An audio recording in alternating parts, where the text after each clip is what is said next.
سلام علیکم آقای رئیس، خسته نباشید. امیدوارم در زندگی موفق و معید باشید.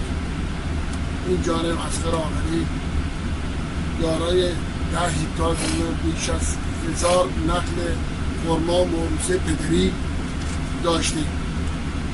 تا قبل از جنگ یه تعداد 2 نفر بودن تصرف کرده بودن، تا قبل از جنگ محکوم شده بودن رفته بودن.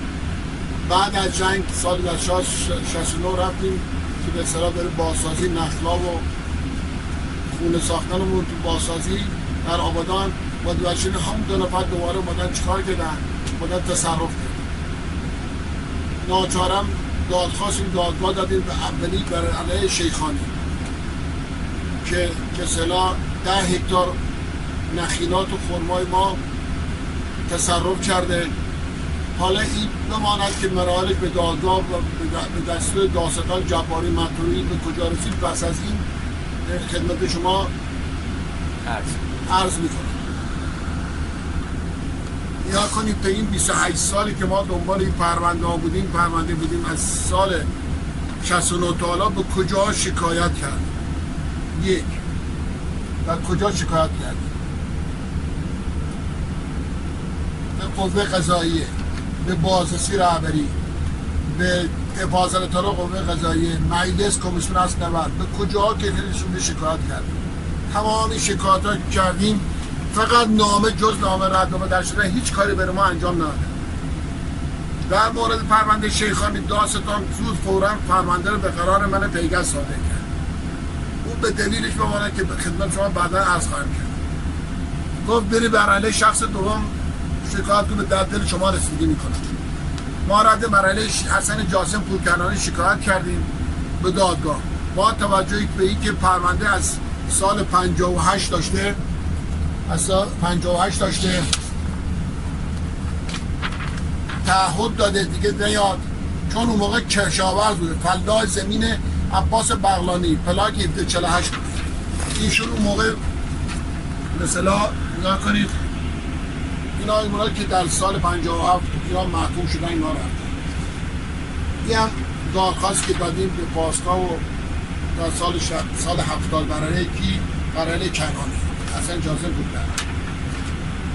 این کارشناس اول نصرالله کریمی بوده،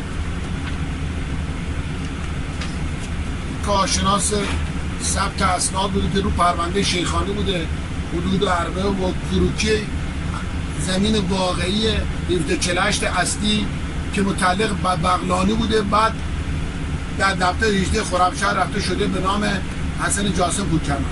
این هم کروکی زمینی آغاز که بیا مشاهده بکنه از لب شهر تا سد خاکی محوطه کوره ها.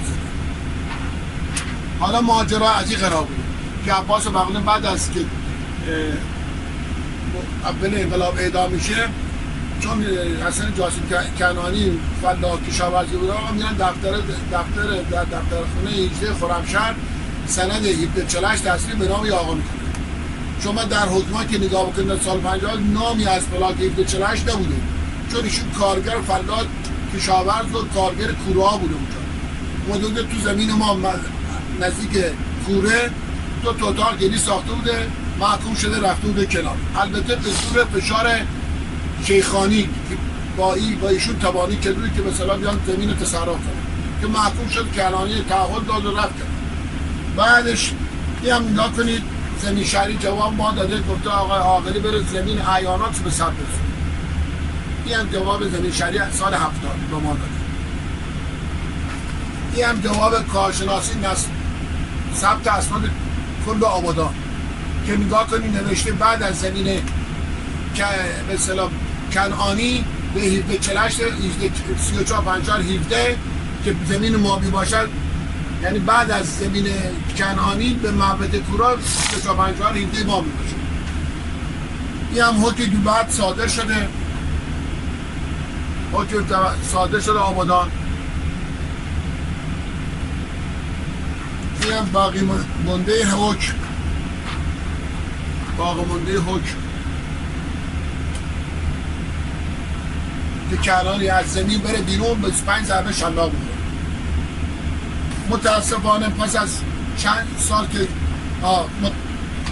بعد که رفتیم اولین بار که رفتیم سر زمین به اصطلاح سال 70 اینم دستور جباری مکتوبی که داد دین حکمی با 3 نفر نیرو رفتیم جلو ماموران ما رو کتک زدن، بی احترامی بی حرمتی کردن، حتی گفتن شما چرا پدر شما بودید تو محله تو محله عربا زمین خریده. ما اعتنا نکردیم، رفتیم به داستان مراجعه که داستان جباری اعتنایی نکرد. این هم کارشناسی با ثبت اسناد آبادان که رفتن با نصرالله کریمی کارشناس دادگستری رفتن سر محل که گفته که آقا گفته اهالی محل جلو زمین کنانی کوره بوده. این هم حکم کنانی اعتراض بر حکم گذاشت، رفت اهواز تجدید نظر اهواز سال 71 حکم رفته سال 71 برگشته با آبادان. متاسفانه با 7 نیرو رفتیم بر سر محل که حکم اجرا کنیم، باز مجددا مثل همون سال 70 یه عده‌ای اراذل اوباشو با اون مامور پاسگاه تبانی کردن، ما رو کتککاری کردن با فحاشی، از حکم اجرا نشد. سپس به دادستانی کل کشورش مراجعه شد. کل کشور آقای موسوی تبریزی بود، رفتیم گفتیم آقا این نامه رو دادن به جباری اومد بره دادستانی آبادان که حکم آقا رو اجرا کنه، اعتنایی نکردن. متاسفانه آقای رئیس دادگستری ناصری و نیارات با ما گفتن که شما بخواه حکمتون اجرا بشه اول این دادگاه حقوقی که حکمتون اجرا بشه، حکم هم کیفریتون اجرا بشه هم حقتون بدید. گفتیم با حکم هنو اجرا نشه، گفت مسئله شما بریم. ما رفتیم با اینا گویا اینا با هم توانی کردن، دستبکی کردن که پرونده ما رو نابود کنن. ما رفتیم در دادگاه حقوقی شرکت کردیم، کارشناسی دادن. بله. با کارشناسی دیگه 2 تا دیگه الان موجود نیست، الان رو پرونده که الان تو دادگاه است، پرونده سال 71 موجود نیست. این رفته دادگاه حقوقی حکم آبادانه، حقوقی آبادانه. بله. این حقوقی آبادانه.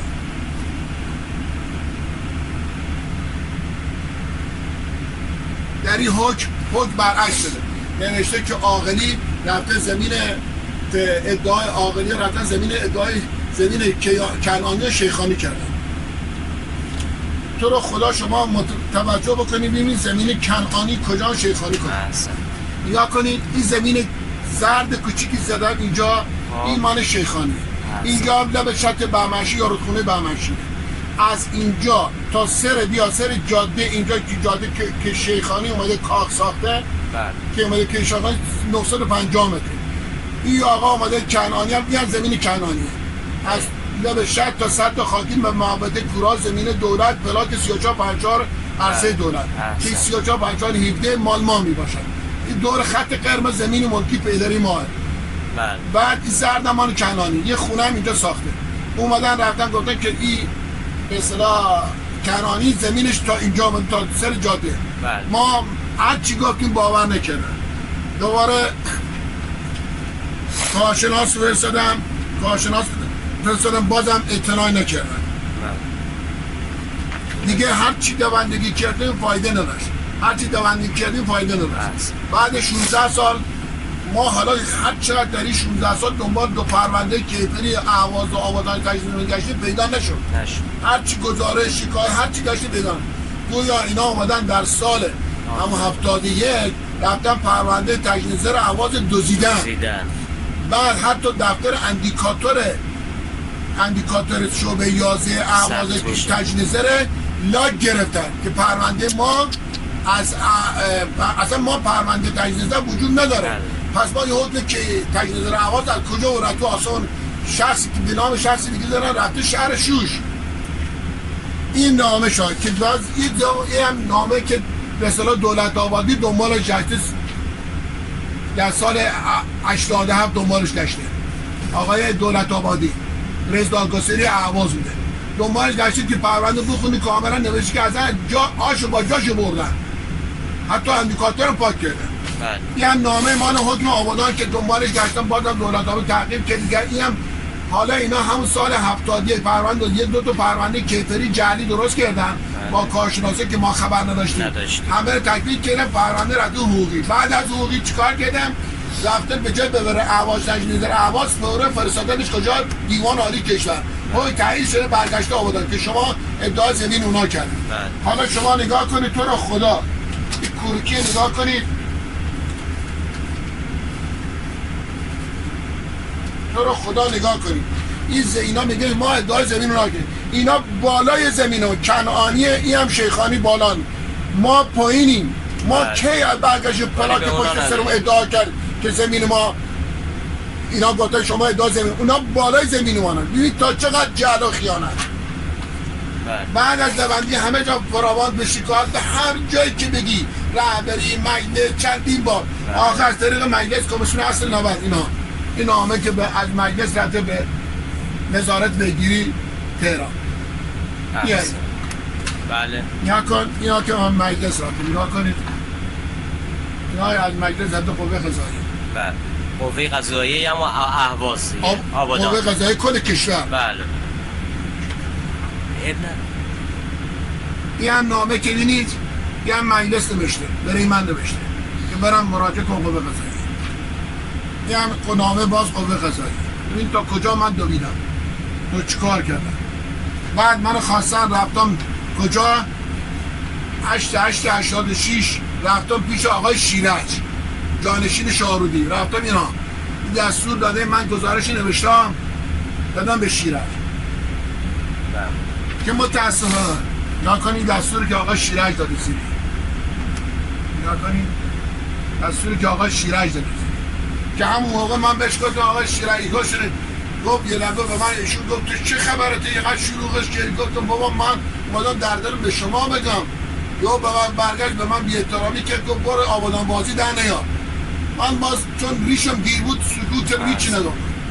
این بعد فورا یه مأمور پسر به نام آقای بگوی بازرسی به نام آقای دیخانزاده پسر آبادان دنبال پرونده من، یه رئیس دادگستری اون وقت سال 87 مثلا آقای افضلی بوده رئیس دادگستری، این جواب مثلا که داده برای دیخانزاده نظارت بگیری.